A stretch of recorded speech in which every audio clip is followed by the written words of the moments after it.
क्या आप आलस के चक्र में फंसकर बिना किसी उत्साह के थक गए हैं? चिंता मत करो, तुम अकेले नहीं हो और बदलने में देर नहीं हुई है।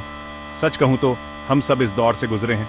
सोफे से चिपके रहने का एहसास, फोन पर एंडलेसली स्क्रॉल करते रहना, ये जानते हुए भी कि हमें बहुत कुछ करना है।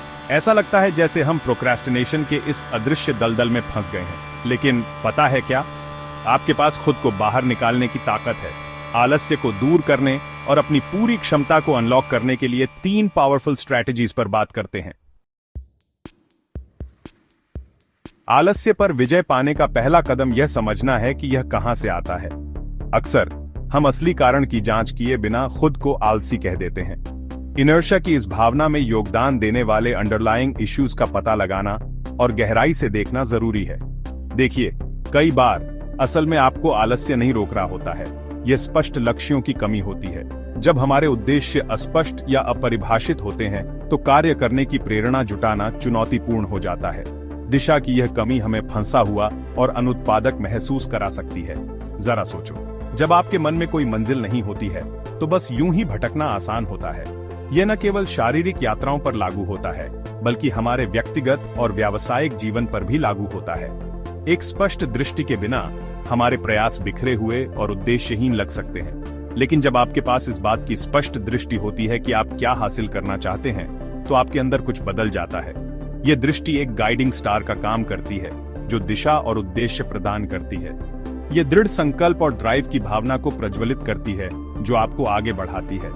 आप ऊर्जावान हैं, आप केंद्रित हैं, और अचानक शुरुआत करना इतना भारी नहीं लगता।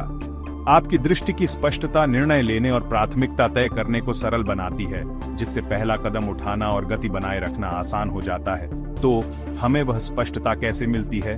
छोटे, प्राप्त करने योग्य लक्ष्य निर्धारित करके शुरुआत करें। ये लक्ष्य विशिष्ट, मापने योग्य और समयबद्ध होने चाहिए।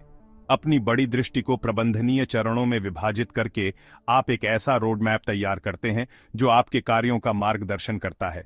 रातों रात अपने पूरे जीवन को बदलने की कोशिश न करें। यह तरीका बर्नआउट और निराशा का कारण बन सकता है। इसके बजाय इंक्रीमेंटल प्रोग्रेस पर ध्यान दें। छोटे, लगातार कार्य समय के साथ बनते हैं और महत्वपूर्ण परिणाम देते हैं। इसके बजाय 1 या 2 विशिष्ट चीजों पर ध्यान केंद्रित करें जिन्हें आप पूरा करना चाहते हैं। यह टारगेटेड अप्रोच आपको अपनी ऊर्जा और संसाधनों को प्रभावी ढंग से चैनल करने की अनुमति देता है।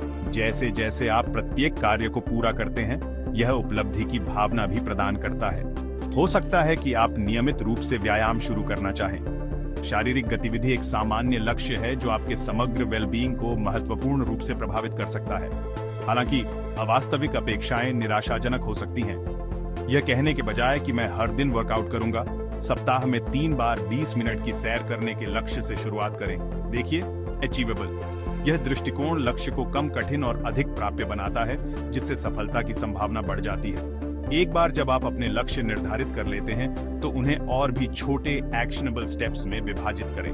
अपने लक्ष्यों को डिकंस्ट्रक्ट करने की यह प्रक्रिया आगे के रास्ते को स्पष्ट करने में मदद करती है और प्रत्येक चरण को अधिक प्रबंधनीय बनाती है।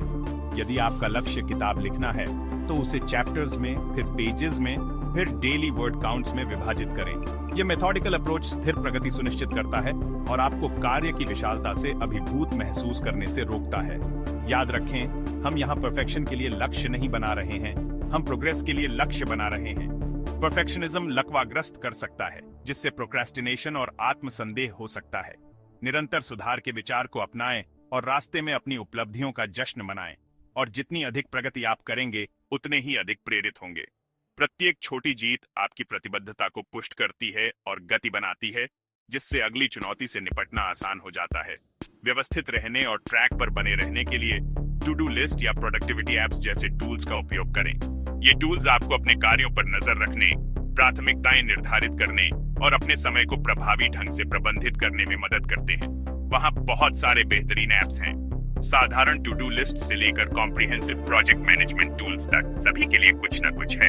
आपके लिए सबसे अच्छा क्या काम करता है, यह जानने के लिए विभिन्न विकल्पों के साथ प्रयोग करें। ऐसा ऐप ढूंढें जो आपके लिए कारगर हो और इसका इस्तेमाल अपने कार्यों को स्केड्यूल करने, रिमाइंडर्स सेट करने और अपनी प्रगति पर नजर रखने के लिए करें। कंसिस्टेंसी महत्वपूर्ण है, इसलिए अपनी योजनाओं की नियमित रूप से समीक्षा और अपडेट करने की आदत डालें। खुद को प्रत्येक लक्ष्य को प्राप्त करते हुए विजुअलाइज करें। कैसा लग रहा है? विजुअलाइजेशन एक पावरफुल टूल है जो मोटिवेशन और फोकस को बढ़ा सकता है। अपनी सफलता की कल्पना करके आप एक मेंटल ब्लूप्रिंट बनाते हैं जो आपके कार्यों का मार्गदर्शन करता है। इससे आपको क्या मिलेगा? अपने लक्ष्यों तक पहुंचने के लाभों और पुरस्कारों पर विचार करें। यह रिफ्लेक्शन आपके संकल्प को मजबूत कर सकता है और ट्रैक पर बने रहने के लिए अतिरिक्त प्रेरणा प्रदान कर सकता है। उस उत्साह को अपने कार्यों का ईंधन बनने दें। अपनी सफलता की कल्पना करने से आने वाली सकारात्मक ऊर्जा और उत्साह का उपयोग करें। इसका उपयोग अपने प्रयासों को आगे बढ़ाने और एक एक कदम आगे बढ़ते रहने के लिए करें। ठीक है, तो आपने अपने लक्ष्य निर्धारित कर लिए हैं और आप उनके बारे में बहुत अच्छा महसूस कर रहे हैं। आपने यह सोचने के लिए समय निकाला है कि आप क्या हासिल करना चाहते हैं और आपने उन्हें लिख भी लिया है। ये एक बहुत अच्छा पहला कदम है क्योंकि स्पष्ट लक्ष्य आपको दिशा और उद्देश्य देते हैं। आपने उन्हें प्रबंधनीय चरणों में विभाजित कर दिया है, लेकिन फिर प्रोक्रेस्टिनेशन आ जाता है। ये आपके दिमाग में वो धीमी आवाज है जो कहती है आप इसे बाद में कर सकते हैं या आप अभी तैयार नहीं हैं। ये वह एहसास है जो आपको हिचकिचाता है और खुद पर संदेह करता है। आप उस एहसास को जानते हैं, है ना? ये ऐसा है जैसे आप चीजों को पूरा करने की इच्छा रखने लेकिन वास्तव में उन्हें न करने के एक लूप में फंस गए हैं। ये निराशाजनक है क्योंकि आप जानते हैं कि आप सक्षम हैं, लेकिन कुछ आपको रोक रहा है। अचानक बाथरूम की सफाई उस प्रोजेक्ट से निपटने की तुलना में अधिक आकर्षक काम लगता है जिसे आप टाल रहे हैं। आप खुद को उस एक चीज के अलावा कुछ भी और सब कुछ करते हुए पाते हैं जो आपको करने की जरूरत है। ये लगभग ऐसा है जैसे आपका दिमाग आपको यह सोचने के लिए प्रेरित करने की कोशिश कर रहा है कि ये दूसरे काम ज्यादा जरूरी है। चिंता मत करो, हम इसे कर सकते हैं। प्रोक्रेस्टिनेशन एक आम चुनौती है, लेकिन यह असंभव नहीं है। सही स्ट्रैटेजीज के साथ आप इसे दूर कर सकते हैं और वापस ट्रैक पर आ सकते हैं। प्रोक्रेस्टिनेशन को मात देने के लिए मेरी पसंदीदा स्ट्रैटेजीज में से एक 2 मिनट रूल है। ये सरल लेकिन प्रभावी तकनीक आपकी प्रोडक्टिविटी में बड़ा बदलाव ला सकती है। ये कैसे काम करता है? अगर ऐसा कुछ है जो आप 2 मिनट या उससे कम समय में कर सकते हैं तो उसे अभी करें। ये ईमेल का जवाब देने से लेकर कपड़े रखने या बर्तन धोने तक कुछ भी हो सकता है। विचार ये है कि इन छोटे छोटे कार्यों को जल्दी से रास्ते से हटा दिया जाए ताकि वे ढेर न लगें और भारी न पड़ें। ज्यादा मत सोचो, बस कर दो। उस ईमेल का जवाब दें, उन कपड़ों को दूर रख दें, उन बर्तनों को धो दें। ये छोटी छोटी जीत आपको बड़े कार्यों से निपटने के लिए उपलब्धि और गति की भावना प्रदान करेंगे। ये आश्चर्यजनक है कि एक बार जब आप अपनी सूची से चीजों को चेक करना शुरू कर देते हैं तो आप कितना बेहतर महसूस करेंगे। ये छोटी छोटी जीत आपको बड़े कार्यों से निपटने के लिए उपलब्धि और गति की भावना प्रदान करेंगे। आपके द्वारा पूरा किया गया प्रत्येक छोटा कार्य आगे बढ़ने का एक कदम है और वे कदम जल्दी जुड़ जाते हैं। बड़े कार्यों की बात करें तो याद है कि हमने उन्हें छोटे चरणों में विभाजित करने के बारे में कैसे बात की थी। प्रोक्रेस्टिनेशन पर काबू पाने के लिए यह बहुत जरूरी है। जब आपके पास कोई बड़ा प्रोजेक्ट होता है तो यह भारी और डरावना लग सकता है, लेकिन जब आप इसे छोटे, अधिक प्रबंधनीय हिस्सों में तोड़ देते हैं तो यह बहुत कम कठिन हो जाता है। प्रोक्रेस्टिनेशन पर काबू पाने के लिए यह बहुत जरूरी है। जब कोई कार्य भारी लगता है तो अवॉइडेंस मोड में फंसना आसान होता है। आपको ऐसा लग सकता है कि आपको यह भी नहीं पता कि कहां से शुरू करें, इसलिए आप अंत में कुछ भी नहीं करते। जब कोई कार्य भारी लगता है तो अवॉइडेंस मोड में फंसना आसान होता है, लेकिन जब आप इसे छोटे, अधिक प्रबंधनीय हिस्सों में तोड़ देते हैं तो यह बहुत कम कठिन हो जाता है। आप एक समय में एक छोटे से कदम पर ध्यान केंद्रित कर सकते हैं जिससे पूरी प्रक्रिया अधिक प्राप्त करने योग्य लगती है, लेकिन जब आप इसे छोटे, अधिक प्रबंधनीय हिस्सों में तोड़ देते हैं तो यह बहुत कम कठिन हो जाता है। आप एक समय में एक छोटे से कदम पर ध्यान केंद्रित कर सकते हैं जिससे पूरी प्रक्रिया अधिक प्राप्त करने योग्य लगती है।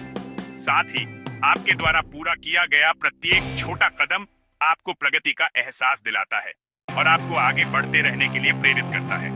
एक और पावरफुल स्ट्रेटेजी है बस शुरू करना। अक्सर सबसे कठिन हिस्सा शुरू करना होता है। आप कार्य के बारे में और यह कितना कठिन होगा इस बारे में इतना समय बिता सकते हैं कि आप वास्तव में कभी शुरू ही नहीं करते। अक्सर सबसे कठिन हिस्सा शुरू करना होता है। अपने आप से कहें कि आप बस 5 मिनट के लिए इस पर काम करेंगे। इससे दबाव कम हो जाता है क्योंकि आप बहुत अधिक समय के लिए प्रतिबद्ध नहीं हैं। आप बस खुद को शुरू करने की अनुमति दे रहे हैं। अपने आप से कहें कि आप बस 5 मिनट के लिए इस पर काम करेंगे।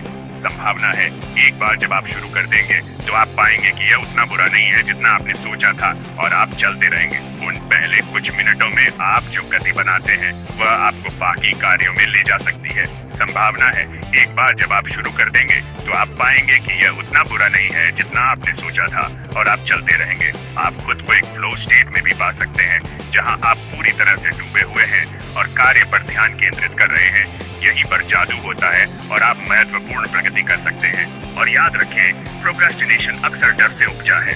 असफलता का डर, निर्णय का डर, अज्ञात का डर। ये डर लकवाग्रस्त कर सकते हैं और कार्य करना मुश्किल बना सकते हैं। उन आशंकाओं को स्वीकार करें, लेकिन उन्हें आपको लकवाग्रस्त न करने दें। ये पहचानना जरूरी है कि ये डर सामान्य है और हर कोई उनका अनुभव करता है। कुंजी यह है कि उन्हें आप पर नियंत्रण न करने दें। इसके बजाय उन्हें विकास के अवसरों के रूप में रिफ्रेमिंग करें।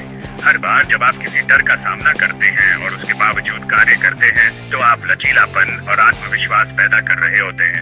आप खुद को साबित कर रहे हैं कि आप चुनौतियों का सामना कर सकते हैं और दूसरी तरफ मजबूत होकर निकल सकते हैं। अध्याय 3, अपना प्रोडक्टिविटी जोन बनाना। अब आपके एनवायरनमेंट के बारे में बात करते हैं। आप जहां काम करते हैं वह जगह आपकी प्रोडक्टिविटी और ओवरऑल वेलबींग को काफी हद तक प्रभावित कर सकती है। यह केवल बैठने और काम करने की जगह होने के बारे में नहीं है। यह एक ऐसा वातावरण बनाने के बारे में है जो फोकस, क्रिएटिविटी और एफिशिएंसी को बढ़ावा दे। आपका परिवेश आपकी मोटिवेशन और प्रोडक्टिविटी पर बहुत बड़ा प्रभाव डाल सकता है। एक व्यवस्थित और एस्थेटिकली प्लीजिंग वर्कस्पेस आपको अधिक नियंत्रण में और कम तनाव महसूस करा सकता है, जो बदले में आपकी एफिशिएंसी और क्रिएटिविटी को बढ़ा सकता है। यदि आप अव्यवस्थित, कैओटिक जगह में काम करने की कोशिश कर रहे हैं, तो संभावना है कि आपका दिमाग भी उतना ही अव्यवस्थित और कैओटिक महसूस करेगा। अव्यवस्था अधूरे छोड़े गए कार्यों की निरंतर याद दिला सकती है, जो मानसिक रूप से थका देने वाला और ध्यान भंग करने वाला हो सकता है। तो आइए एक ऐसी जगह बनाएं जो प्रोडक्टिविटी को प्रेरित करे। अपने वर्तमान वर्कस्पेस पर अच्छी नजर डालकर शुरुआत करें। इसे और अधिक फंक्शनल और इनवाइटिंग बनाने के लिए आप क्या हटा या पुनर्व्यवस्थित कर सकते हैं। अपने वर्कस्पेस को डिक्लटर करके शुरुआत करें। किसी भी अनावश्यक वस्तु को हटा दें जो किसी उद्देश्य की पूर्ति नहीं करती है या आपको खुशी नहीं देती है। एक साफ जगह आपके दिमाग को साफ करने में मदद कर सकती है और काम पर ध्यान केंद्रित करना आसान बना सकती है। उन सभी चीजों से छुटकारा पाएं जिनकी आपको जरूरत नहीं है। अपनी फाइल्स को व्यवस्थित करें और सुनिश्चित करें कि हर चीज के लिए एक निर्धारित जगह हो। यह न केवल आपके वर्कस्पेस को बेहतर दिखाएगा, बल्कि जरूरत पड़ने पर आपको जो चाहिए उसे ढूंढना भी आसान बना देगा। एक साफ सुथरी, इनवाइटिंग जगह बनाएं जहां आप वास्तव में समय बिताना पसंद करें। कुछ पर्सनल टचेस जोड़ें, जैसे पौधे, कलाकृतियां या ऐसा कुछ भी जो आपको सहज और खुश महसूस कराए। इसके बाद डिस्ट्रैक्शंस के बारे में बात करते हैं। आज के डिजिटल युग में डिस्ट्रैक्शंस हर जगह हैं।